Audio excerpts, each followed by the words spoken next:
something century, and I do it in that way. I translate things to where non-Muslims would understand. So everything that you do at the masjid or in your community, you put it on there, and then you can sit with a group, or I don't mind coming, maybe doing resume sessions every once in a while to help you translate these things into what non-Muslims would understand. And then once you guys get the groove of how to do it, then you can help others and share the khair in that sense, right? So put everything on there. Your parents are your advocates and your counselor is your advocate. I can tell you, I go to these counselor breakfasts with these Ivy League admissions officers, and I'm an advocate for my kids, for my school and my kids. And I'm like, okay, I know the issues that are going on in my school. So I will ask specific questions that are gonna help my students. I don't really care about what's going on for the others, but I hear what the buzz is going around at the other schools, and then maybe I think, oh, maybe I need to pay attention to this. So your counselor is your advocate, but also your parents are your advocate, because they're gonna be fighting for you too, okay? Your counselor advocates for you.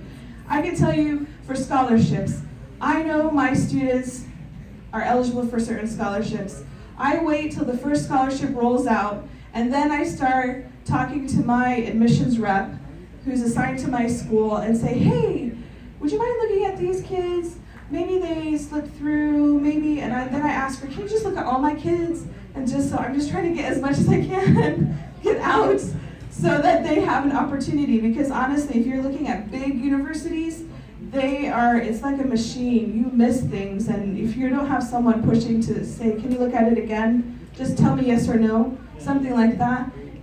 At the right time, then you lose out. And you're not gonna know these things because you haven't been in the system, but I've seen it where if you do it at the right time when they're rolling out the scholarships, then you're gonna hopefully get a better chance. In case you missed. Interviews. Guess what? All the elite schools, most of the elite schools will ask for interviews, sometimes more than one.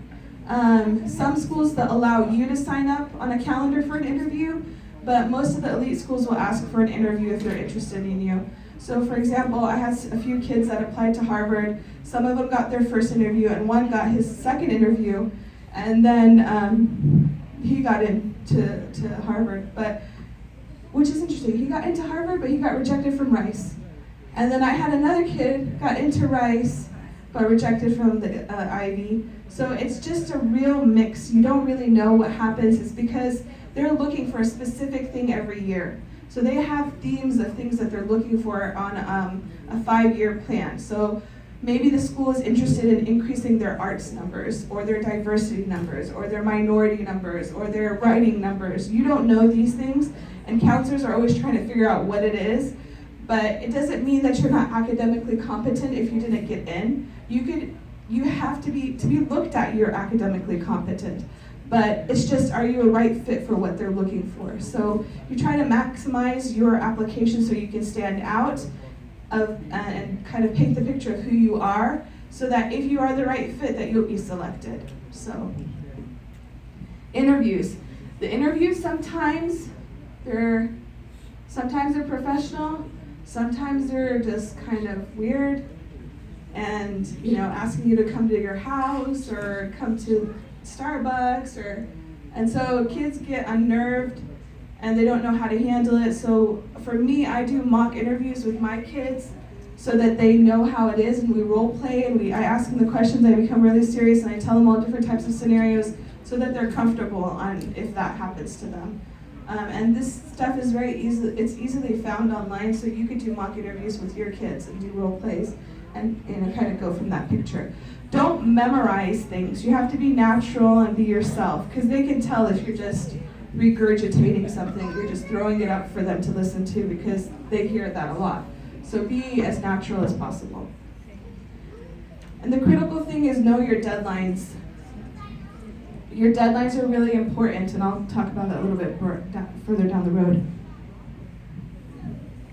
Personal statements. Personal statements are your essays, your essays for the application. Your essays are not thesis statements and all this structure. It is a picture that you paint with words about who you are. And normally they're broken up into 3 categories. One is an about me.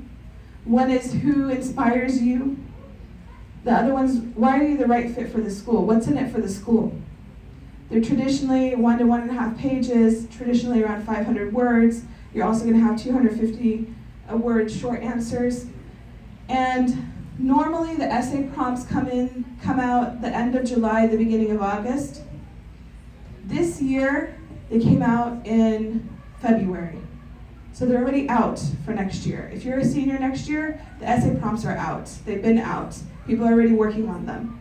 So if your summer, you don't have plans, you need to start writing your essays, because I had my kids start writing their essays in February, as soon as they came out. And you're probably thinking, why do you have to write your essays? I'm not going to graduate till May. Guess what? All the applications for universities are due December 1 and January 1 and November 1. So when does that mean you have to apply?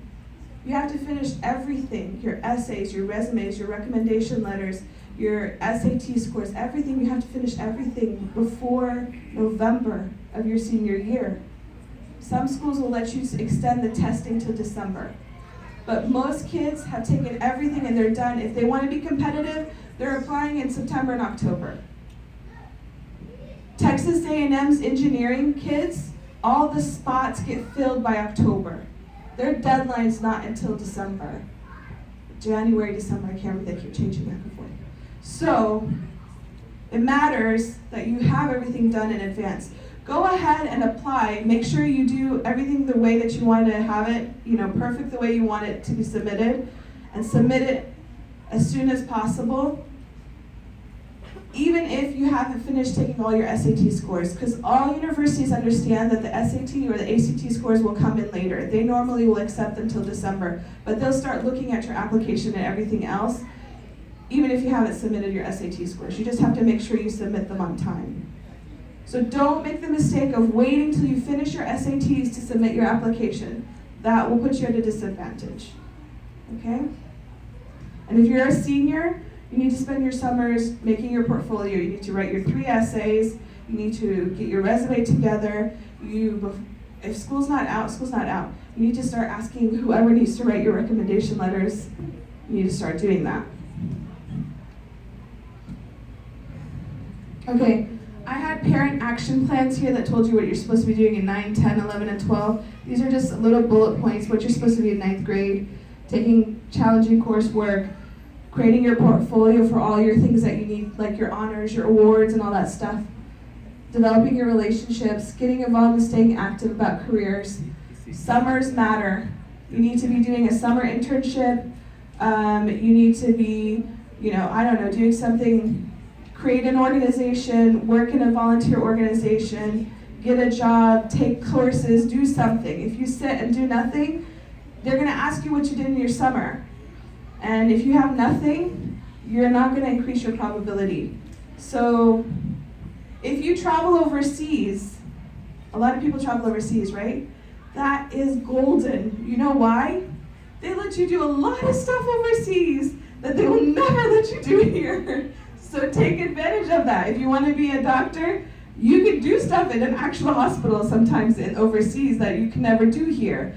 Start an organization. If you want to be a dentist, get a bunch of toothbrushes from here and go give them out to disadvantaged people in the village that you're from. And start a toothbrushing campaign, a little nonprofit organization, and grow it every year. 9th grade, you do something small for your neighborhood. 10th grade, you do maybe 2 neighborhoods, or maybe 2 villages next to each other. 11th grade, you can you just grow whatever you're going to do. If you start something, you organize something, you show your leadership that's aligned to your passion, that counts a lot. If you do science fair, everybody does science fair. Take advantage of science fair. Everybody's like, oh, I just gotta do this thing, I hate it. Don't do does the lemon turn on the light bulb? I had a 5th grader, what he was doing, he created an app on how to turn the lights on and off when he walks into a room. Although it does exist, right? I know. But for a 5th grader to do that, that's pretty cool. I had another 6th grader, he created a robotic arm that he wanted to accept his award in, and it was really crazy. The arm was all cut up, and it had all the wires connected, and he was like making the sensors move. It's really, kids are doing, I had an 8th grader that created a biodegradable plastic bottle, and she won a bunch of international awards, and they were gonna fly her and her family to Sweden so that they could try to patent the idea. Okay, so take advantage of these opportunities and don't just take the easy way out, because the easy way out is not gonna get you scholarship money and it's not gonna get you into the best schools. Now, if you don't really care, you just wanna be like, I just wanna go to wherever. And I don't care if my parents have to work to help fund me through college. That's not nice. It's hard to work through college. So make it easy, where you get so much scholarship you could be taking your friends out for lunch. Let's go! Every Friday. Shema, lunch is on me. So I've seen people, I'm talking about 6 figures worth of scholarship. I'm not talking about 10,000 or 5,000. You can get it, it's available if you know how to put yourself in the situation where you can be selected. So think about these things. 10th grade, summer workshops, update your documents, plan for your PSATs, keep the positive relationships. You need to start college searches and you need to visit universities. Why do you need to visit universities? Some universities give you points in your application if you visited them. They're called interest points. So for example, Texas A&M, they give you interest points. If you go visit them, they have on their application, did you visit our campus? Did you come to our financial aid workshop? And you can select all the things that you visited there, and they give you points in your admissions application for that. Not all schools do that, but go so that you get to taste different things. They're very different. UT is very different than Texas A&M. You get to see the different views of them. And one important thing for us as Muslims, and what I do is when I take kids to campuses, I make sure they meet with the Muslim Students Association on campus. They ask them where to pray, where to eat, what do you do for fun? Is the campus hostile to Muslims? Is the campus friendly to Muslims? Have you had problems? Are you okay? You ask these questions because these are things that you want to know as if religion is important to you. There are campuses in Texas that are very hostile to Muslims. So you need to know, if you're going to that you know what you're going into, right? I'm not saying you don't have to go to a hostile campus. You can, but know what you're getting into. You better be super strong if you're going to go to one that's going to follow you and try to convert you and not let you have Jumu'ah and not let you pray and it's going to harass you. Those things exist. So know what you're getting into. Okay, 11th grade. You have to start the year off right, proper courses. You can start applying to scholarships as of 6th grade. You don't have to wait. So 6th grade, you can start your financial aid, your scholarship databases and searches and profiles. So you don't have to wait. 11th grade, you should continue developing your resume. You should participate in activities and clubs. Spring of 11th grade, you need to take your first SAT, ACT. This spring. If you already have Algebra 2 done, then you can take it a little earlier. If you haven't completed Algebra 2, then you should take it by spring. And that's basically January or March of your junior year. You have to take the SAT or ACT at least 3 times. Does anyone know why? No? Super scoring. Do you know what super scoring is? Yes. Yes? What is it? So you take a bunch of SATs and they take the best score from each SAT. So that's awesome, that's right. So super score is they take the best math score and the best critical reading score from different tests in order to give you the highest score for admissions. Not all universities super score, but some do. So that's why you take it at least 2 to 3 times. Research shows that after the 3rd time, your scores are not going to increase. So that's why it's not really there's no point to take it after the 3rd time. But you take it at least 3 times because you want to take advantage of the universities that super score. Now, regardless, all schools will take the highest score, regardless if it was the first one or the last one. So you don't have to worry about that. Okay? So you take an SAT and an ACT, whichever one you do the best in, you take that the second time and the third time. Then you go from there. Remember, AP exams are only given in May, so that means you should be correlating your SAT 2s in May. So if you're going to take an SAT 1 in March, your next opportunity is going to be in May. That will be your SAT 2s. Then your next opportunity will be in June. That will be your SAT 1 again. That's 2 SATs and 1 set of SAT 2s. And then you have October for your final SAT. And then you have to apply.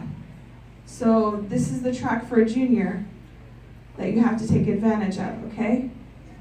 That's why it's important. You miss one, you mess up with one, you're not going to be able to take the SAT, the final one, until December. You're going to be at a disadvantage. So it's not impossible, but again, you want to set yourself up for the most success, inshallah. 12th grade, you're applying, and you know what? Every year it gets earlier and earlier. Like, I remember when the application didn't come out until like the end of September. Then it started coming out in August. Then it started coming out in July. Now it's coming out like in March and February. So you have to stay on top of what's going on. Like, don't say, oh, Ms. Najat said to wait till October. No, pay attention, because I follow them on Twitter, the Common Application and the other, Apply Texas and College Confidential and all these little things, so that I can see what's going on, because things are changing all the time. So if you have a 9th grader, you can start doing all these things that you're supposed to be doing to keep them on track. But once you get into like 11th grade year, before they start 11th grade year, you need to pay attention to the different trends that are happening. Or you can just talk to a college counselor who should know these things, depending on if they are super passionate about it or not. I'm not going to do this video because of time, but basically he's talking about knowing your college counselor, that he used to have 1 hour lunch at school, and that he would eat his food and then he would go to the college counseling office for the other portion of his lunchtime, so that he can get to know his college counselor better and look at internships and look at scholarships and all the resources that they have in the college counseling office that no one really goes to look at. So take advantage of whatever is being offered to you in your school. How to apply to scholarships. There are certain things that you need to know when it comes to scholarships. Don't miss deadlines. It's not like, it doesn't matter. No, everything matters. So don't miss deadlines. Start your research early. Read the eligibility requirements carefully. So I've had kids that got like $50,000 scholarships and $60,000 scholarships, and they didn't read it carefully, the requirements of the scholarship. They have to take a certain amount of hours every semester. They have to have a certain GPA, and it's not like the 12 hours, it's the 15 hours. And they have certain ways that you can break it up between the fall semester and the spring semester, and there's certain exceptions for summer. So you need to know the conditions of what you're getting, your scholarship requirements, so that you maintain it. So try to get in, but also once you get it, make sure you understand everything that has to do with it so that you can keep it. Follow instructions. If it doesn't ask for something, then don't add it, because they don't like that. They like just what they want. But if they say something is optional, is it optional? No. No, there's no such thing. Okay. Check your application. Keep copies of everything. Okay, I worked in a university that had a 60% document loss rate. When I submit college applications to that university, I hand deliver them with receipts. Like, I want confirmed receipts stamped. So track your stuff.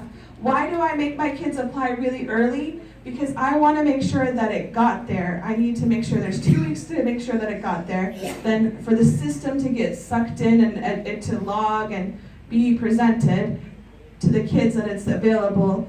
Then if it's missing, I need time to go check and then resubmit. So these things require the planning and the time, right? So if you go to the deadline, then you're not going to be able to check if there's a mistake or an error. And sometimes they happen. Now in Texas, most of the schools are really good about it. There's only one school that has a huge problem with that. Everybody else is good. They don't have issues. Which one is it? Local school. But they've gotten better. I think they've gotten better. They have. So let's give them some points for that.